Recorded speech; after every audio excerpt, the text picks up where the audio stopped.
Hello everyone.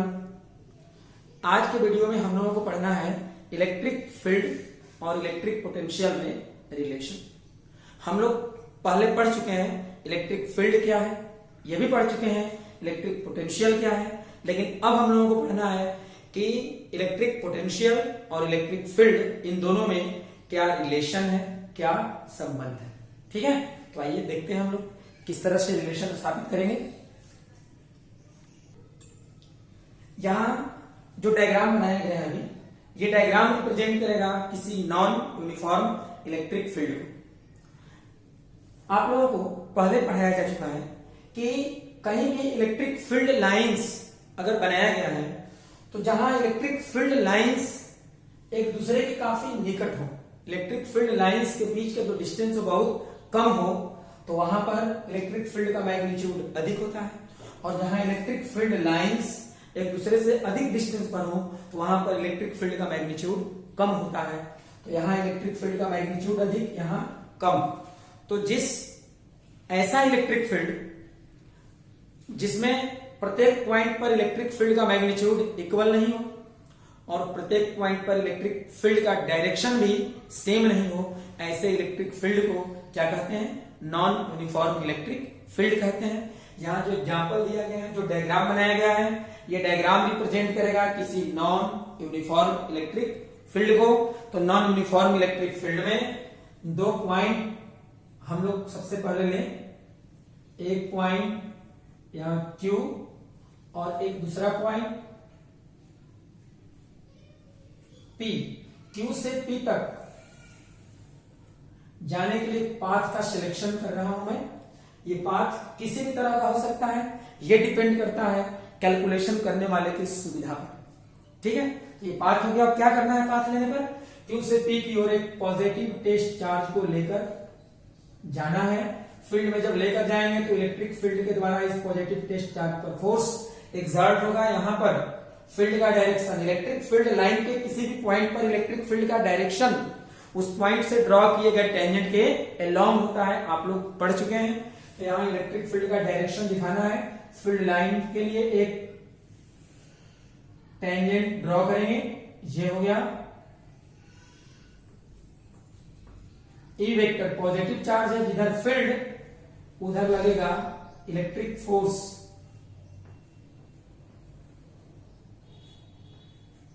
Electric force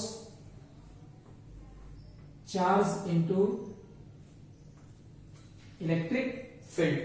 अब देखिए, electric field अगर नॉन यूनिफॉर्म है तो इलेक्ट्रिक चार्ज पर लगने वाला इलेक्ट्रिक फोर्स भी क्या होगा? नॉन यूनिफॉर्म होगा। और जब ये नॉन यूनिफॉर्म हो गया, अब क्या करेंगे? किसी भी नॉन यूनिफॉर्म फोर्स के द्वारा, वेरिएबल फोर्स के द्वारा अगर वर्क डन का कैलकुलेशन करना हो तो आप लोगों को मेथड बताया गया था। क्या बताया गया है? वेरी स्मॉल डिस्प्लेसमेंट में वर्क डन पहले कैलकुलेट करेंगे, फिर जहां से जहां तक के लिए वर्क डन का कैलकुलेशन करना होगा वहां से वहां तक क्या करना होगा? इंटीग्रेशन करना होगा। तो यहाँ field non uniform, force non uniform, तो पहले वेरी स्मॉल डिस्प्लेसमेंट हम लोग लेंगे, इलेक्ट्रिक फोर्स के द्वारा वर्क डन कैलकुलेशन करना होगा तब। अब देखिए, वेरी स्मॉल डिस्प्लेसमेंट का डायरेक्शन, केवल डिस्प्लेसमेंट रहेगा और डायरेक्शन पूछा जाए तो डिस्प्लेसमेंट का डायरेक्शन ऑलवेज इन किधर होगा? From initial position to final position. लेकिन अगर डिस्प्लेसमेंट वेरी स्मॉल हो तो वेरी स्मॉल डिस्प्लेसमेंट का direction always in the direction of motion. यहां मोशन के डायरेक्शन में वेरी स्मॉल डिस्प्लेसमेंट का डायरेक्शन होगा। और मोशन का डायरेक्शन किधर होता है? पाथ के किसी भी पॉइंट से ड्रॉ किए गए टेंजेंट के अलोंग मोशन का डायरेक्शन होता है। जिधर मोशन उधर की ओर वेरी स्मॉल डिस्प्लेसमेंट का डायरेक्शन होगा। अब देखिए क्या करना है? वर्क डन का कैलकुलेशन करना है, तो कैसे करेंगे? Here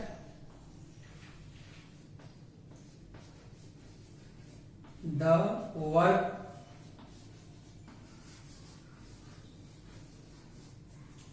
done by the electric force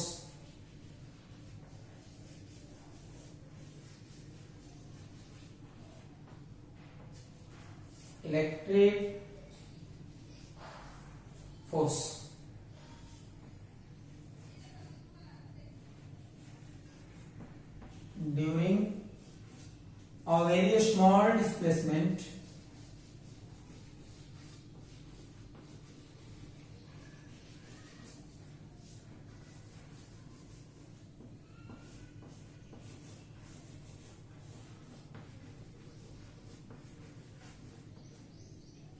dr vector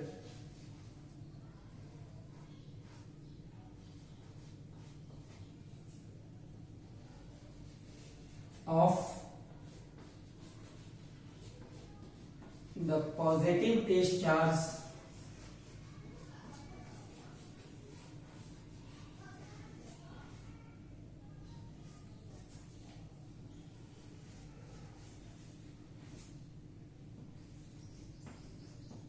Q naught, positive test charge Q naught के very small displacement dr vector के दौरान इलेक्ट्रिक फोर्स के द्वारा किया गया वर्क डन। और ये वर्क डन देखिए, डिस्प्लेसमेंट अगर वेरी स्मॉल हो तो वर्क डन का वैल्यू भी क्या होगा, वेरी स्मॉल होगा। और ये कितना होगा, फोर्स और डिस्प्लेसमेंट का स्केलर प्रोडक्ट, इलेक्ट्रिक फोर्स और डिस्प्लेसमेंट का स्केलर प्रोडक्ट के बराबर होगा। अब देखिए यहां कुछ समझना है आप लोगों को। मैं आप लोगों को पढ़ा चुका हूं, किसी भी इलेक्ट्रिक फील्ड में किसी चार्ज को एक जगह से दूसरी जगह ले जाएंगे, मतलब जिसमें डिस्प्लेसमेंट अगर चार्ज में करा दें तो इलेक्ट्रिक चार्ज का क्या होगा, इलेक्ट्रिक पोटेंशियल एनर्जी में चेंज होगा। और इलेक्ट्रिक पोटेंशियल एनर्जी में चेंज किसके बराबर होता है, इलेक्ट्रिक फोर्स के द्वारा किए गए वर्क डन के नेगेटिव के बराबर। ये आप लोग पढ़ चुके हैं। मतलब यहां dWe के जगह पर देखिए क्या लिखेंगे, फॉर्मूला ऐसे होता है,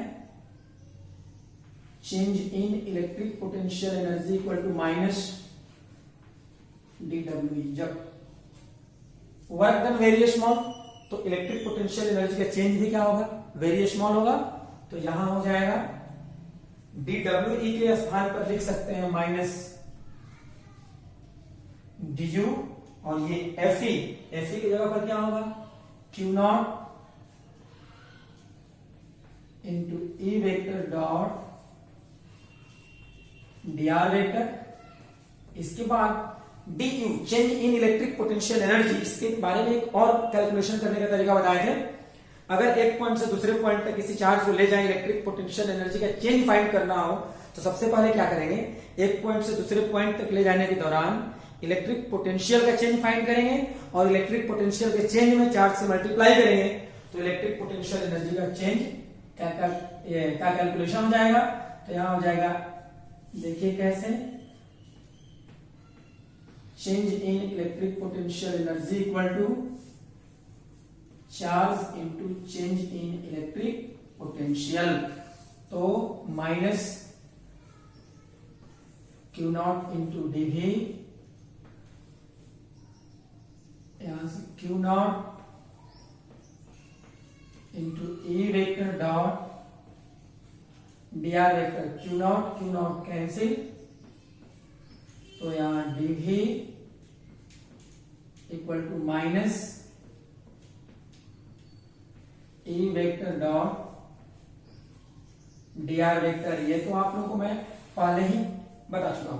कब, जब हम आप लोगों को पढ़ा रहे थे, गिवन इलेक्ट्रिक फील्ड में एक पॉइंट से दूसरे पॉइंट तक जाने पर इलेक्ट्रिक पोटेंशियल एनर्जी की चेंज का कैलकुलेशन हम लोग कैसे करेंगे। तो वहां पर बताया गया था, किसी भी इलेक्ट्रिक फील्ड में अगर एक पॉइंट से दूसरे पॉइंट तक आप जाते हैं, चाहे अधिक या कम जो भी डिस्प्लेसमेंट हो, तो इलेक्ट्रिक पोटेंशियल में चेंज होगा। और चेंज कैसे फाइंड करेंगे, इलेक्ट्रिक फील्ड में डिस्प्लेसमेंट का स्केलर प्रोडक्ट पहले फाइंड करेंगे, फिर उसका negative change in electric potential के बराबर होगा। अब दो वेक्टर का स्केलर प्रोडक्ट कितना के बराबर होता है, देखेंगे, इलेक्ट्रिक फील्ड का अमाउंट इंटू डिस्प्लेसमेंट का amount into cos theta, where theta क्या है, the angle between E vector and dr vector. और यहां लिख सकते हैं dv equal to minus E into dr into cos theta. जब वेक्टर पर से एरो हटा दे तो मॉड लेने की कोई जरूरत नहीं है। अब इसके बाद देखिए क्या करेंगे।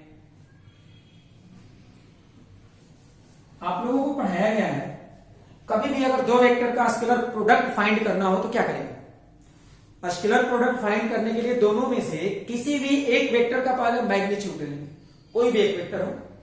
जैसे यहाँ ई वेक्टर है, डीआर वेक्टर का स्केलर प्रोडक्ट है, तो यहां पर इलेक्ट्रिक फील्ड का मैग्नीट्यूड अगर ले लेते हैं पहले, तो किसी भी एक वेक्टर का क्या करेंगे, मैग्नीट्यूड लेंगे, और जिस वेक्टर का मैग्नीट्यूड हम लोग लेंगे उसी के डायरेक्शन में दूसरे वाले वेक्टर का कंपोनेंट लेंगे और मल्टीप्लाई कर देंगे, तो स्केलर प्रोडक्ट का कैलकुलेशन हो जाएगा। यहां अगर इलेक्ट्रिक फील्ड का मैग्नीट्यूड लेते हैं, ये जो dr cos थीटा है ना, dr cos थीटा कंपोनेंट है किसका, dr वेक्टर का, मतलब डिस्प्लेसमेंट का, किसके डायरेक्शन में, इलेक्ट्रिक फील्ड के डायरेक्शन में, और इसे हम लोग डिनोट करेंगे ds के द्वारा।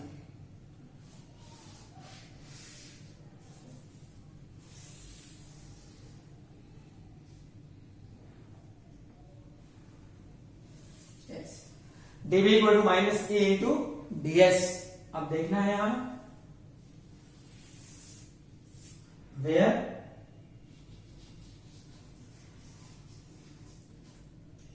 थीटा क्या है, theta is the angle between E vector and dr vector.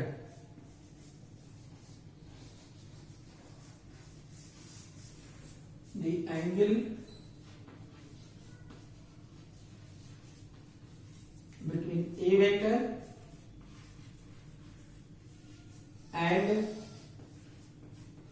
dr vector, और ds क्या है, ds है dr cos थीटा, और dr cos थीटा क्या है, component of displacement dr vector in the direction of e vector, electric field के direction में displacement का कंपोनेंट है। मतलब यहां लिख सकते हैं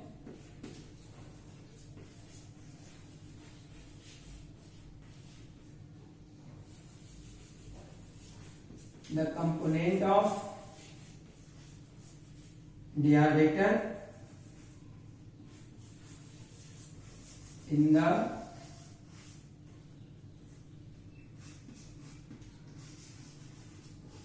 direction of e vector, electric field के डायरेक्शन में डिस्प्लेसमेंट का कंपोनेंट हो गया। तो देखिए वेलोसिटी का कंपोनेंट वेलोसिटी होगा, डिस्प्लेसमेंट का कंपोनेंट डिस्प्लेसमेंट होगा, फोर्स का कंपोनेंट फोर्स होगा। तो देखिए यहां पर क्या करना है कि जब भी किसी इलेक्ट्रिक फील्ड में एक पॉइंट से दूसरे पॉइंट तक जाते हैं और इलेक्ट्रिक पोटेंशियल के चेंज का कैलकुलेशन करना हो तो क्या करेंगे, इलेक्ट्रिक फील्ड का मैग्नीट्यूड लेंगे और उसी के डायरेक्शन में डिस्प्लेसमेंट का कंपोनेंट लेंगे और मल्टीप्लाई कर देंगे और फिर निगेटिव कर देंगे, तो चेंज इन इलेक्ट्रिक पोटेंशियल का कैलकुलेशन हो जाएगा। मतलब यहां displacement must be in the direction of electric field, और इलेक्ट्रिक फील्ड के डायरेक्शन में अगर डिस्प्लेसमेंट हो, इलेक्ट्रिक फील्ड के डायरेक्शन में अगर पोजीशन चेंज हो, तो चेंज इन इलेक्ट्रिक पोटेंशियल का वैल्यू निगेटिव आ रहा है, और चेंज नेगेटिव का मतलब क्या होगा, डिक्रीज करेगा। तो पहले मैं पढ़ा चुका हूं, इलेक्ट्रिक फील्ड के डायरेक्शन में बढ़ने पर इलेक्ट्रिक पोटेंशियल में क्या होता है, डिक्रीज होता है। आज हम लोग को पढ़ना है ई वेक्टर और भी वेक्टर, सॉरी ई वेक्टर और भी स्केलर क्वांटिटी है, वेक्टर नहीं रहेगा, सॉरी। तो इलेक्ट्रिक फील्ड और इलेक्ट्रिक पोटेंशियल में रिलेशन अब यहीं से हम लोग फाइंड करेंगे। चलिए, तो ये आप लोग जल्दी से लिखें। लिखने का बहुत आसान तरीका है। क्या करेंगे हम लोग, अगर आपको लगता है बहुत लिखने में प्रॉब्लम हो रही है तो आप जब वीडियो देखते हैं तो आप लोग स्क्रीनशॉट ले लें और बाद में इसे जो है फेयर पर लिख लें, अपना नोट्स बना, ठीक है। अब यहां देखना है, यहां से क्या लिखेंगे, अगर आपको इलेक्ट्रिक फील्ड का कैलकुलेशन करना हो तो क्या करेंगे, minus D upon D S into भी। यहां एक बहुत अच्छा हम लोग को मेथड मिला, तरीका मिला कि अगर इलेक्ट्रिक पोटेंशियल दिया हो और इलेक्ट्रिक फील्ड का कैलकुलेशन करना हो तो कैसे हम लोग कैलकुलेशन करेंगे। क्या करना है, इलेक्ट्रिक पोटेंशियल का डिफरेंशिएशन करेंगे डिस्टेंस के रिस्पेक्ट में और उसका निगेटिव करेंगे तो इलेक्ट्रिक फील्ड का वैल्यू मिलेगा। लेकिन ध्यान रहे, जिस डायरेक्शन के अलोंग डिस्टेंस लिया गया है उसी डायरेक्शन में इलेक्ट्रिक फील्ड भी होना चाहिए। मतलब ये जो डिस्टेंस है इलेक्ट्रिक फील्ड के अलोंग है। कैसा है? इलेक्ट्रिक फील्ड के अलोंग। क्लियर हो गया ना? तो इसका मतलब हुआ कि अगर आपको इलेक्ट्रिक फील्ड का एक्स कंपोनेंट फाइंड करना हो, X component, electric field scalar quantity, sorry vector quantity है ना, और वेक्टर के 3 कंपोनेंट्स होते हैं, X component, Y component, Z component. तो इलेक्ट्रिक फील्ड का अगर एक्स कंपोनेंट फाइंड करना हो तो क्या करेंगे?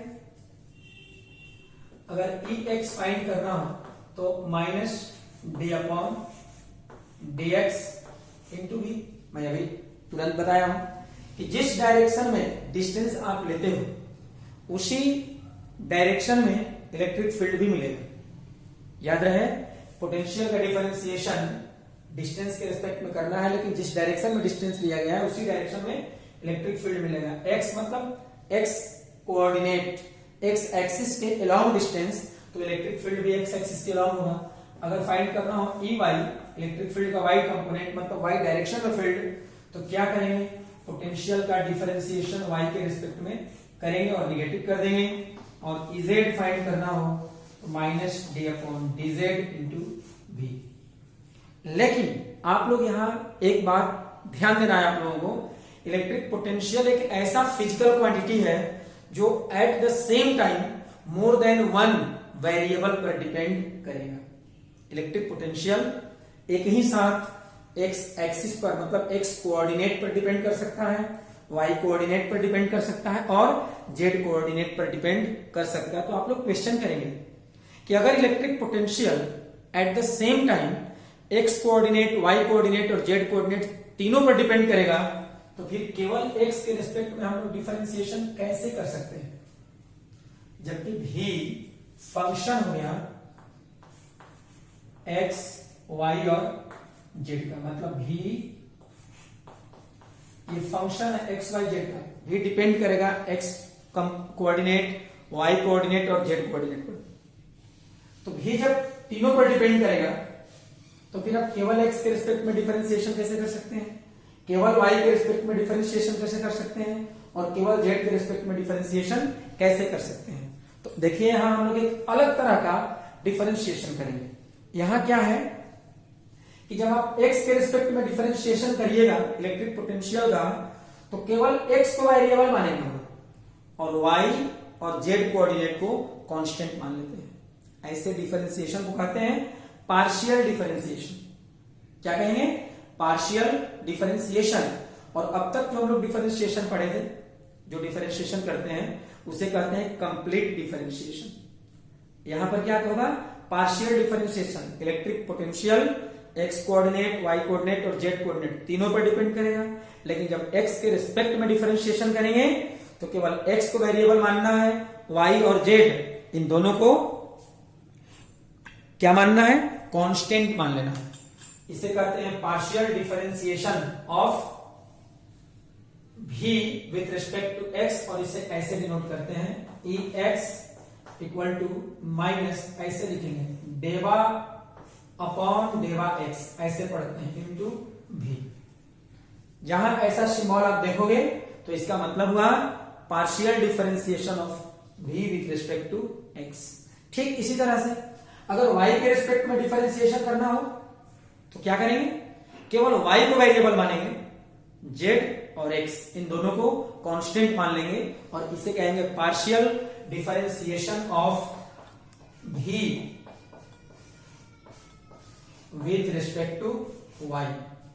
और जब z के रिस्पेक्ट में मतलब इलेक्ट्रिक फील्ड का z कंपोनेंट जब फाइंड करना हो तो केवल z को वेरिएबल मानेंगे, x और y दोनों को कांस्टेंट मानेंगे, इसे कहेंगे पार्शियल डिफरेंशिएशन ऑफ भी विथ रिस्पेक्ट टू z।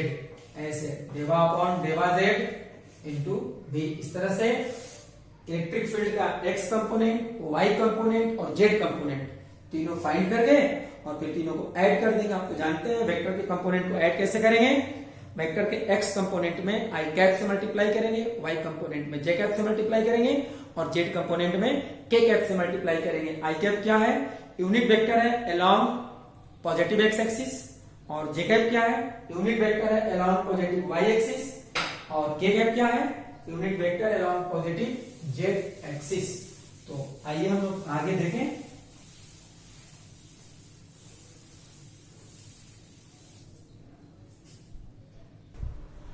अभी थोड़ी देर पहले आप लोगों को समझाया गया है कि इफ एट अ पॉइंट, ये x, y, z, ये क्या है, ऐसा पॉइंट जिसके कोऑर्डिनेट हैं x, y एवं z। तो कोई पॉइंट है जिसके कोऑर्डिनेट x, y, z है और वहां इलेक्ट्रिक पोटेंशियल अगर भी हो और ये भी याद रहे x, y, z, मतलब ये इलेक्ट्रिक पोटेंशियल भी वेरिएबल हो और किस पर डिपेंड करे, x पर, y पर और z पर। तो ऐसे पॉइंट पर इलेक्ट्रिक फील्ड का x कंपोनेंट कैसे फाइंड करेंगे, इलेक्ट्रिक पोटेंशियल का पार्शियल डिफरेंशिएशन करेंगे x के रिस्पेक्ट में और उसका नेगेटिव कर देंगे।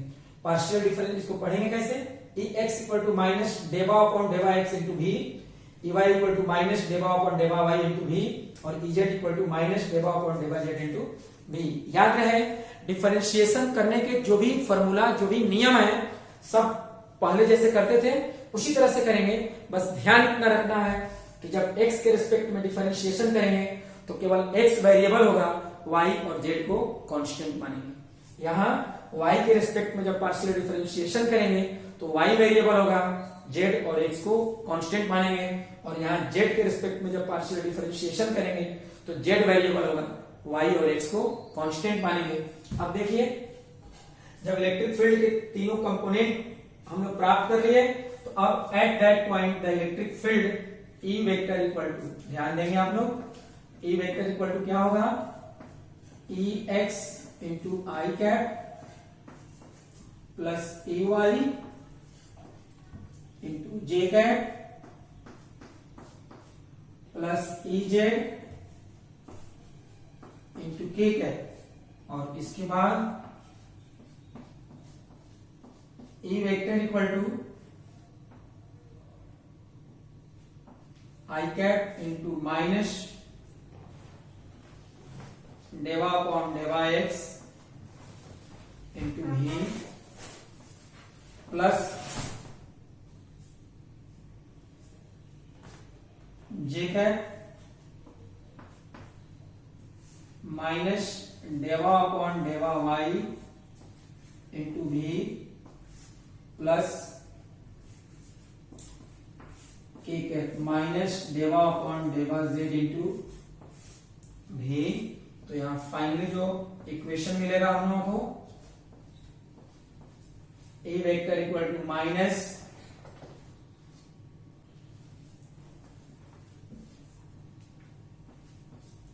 आई कैप डेवा इंटू डेवा X into v minus J cap डेवा इंटू डेवा y इंटू v और माइनस के कैप डेवा इंटू डेवा z इंटू v।